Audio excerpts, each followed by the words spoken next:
Blanes va celebrar dissabte una jornada de portes obertes al refugi antiaeri del carrer Girbau, coincidint amb el primer aniversari de la seva inauguració i amb la commemoració del primer bombardeig que va patir la vila durant la Guerra Civil el 4 d'abril de 1937. Aquell atac, dut a terme per l'aviació italiana procedent de Mallorca, va afectar especialment els barris del Port i els Pins i va marcar l'inici d'una trentena d'incursions aèries i navals que van deixar una profunda empremta a la població. La iniciativa va generar un gran interès entre veïns i visitants que van voler conèixer de prop aquest espai històric recuperat. Per a molts era la primera oportunitat d'accedir a l'interior del refugi i descobrir com s'organitzava la protecció de la ciutadania en temps de guerra.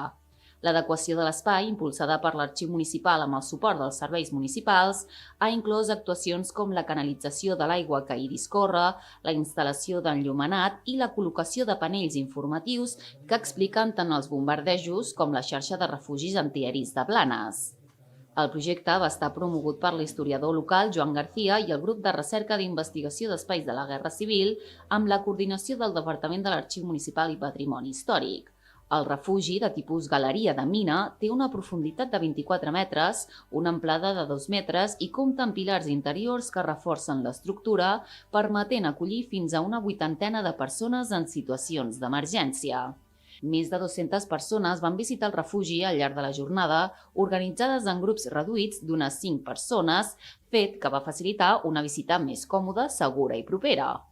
Aquesta elevada participació posa de manifest l'interès creixent per recuperar i preservar la memòria històrica.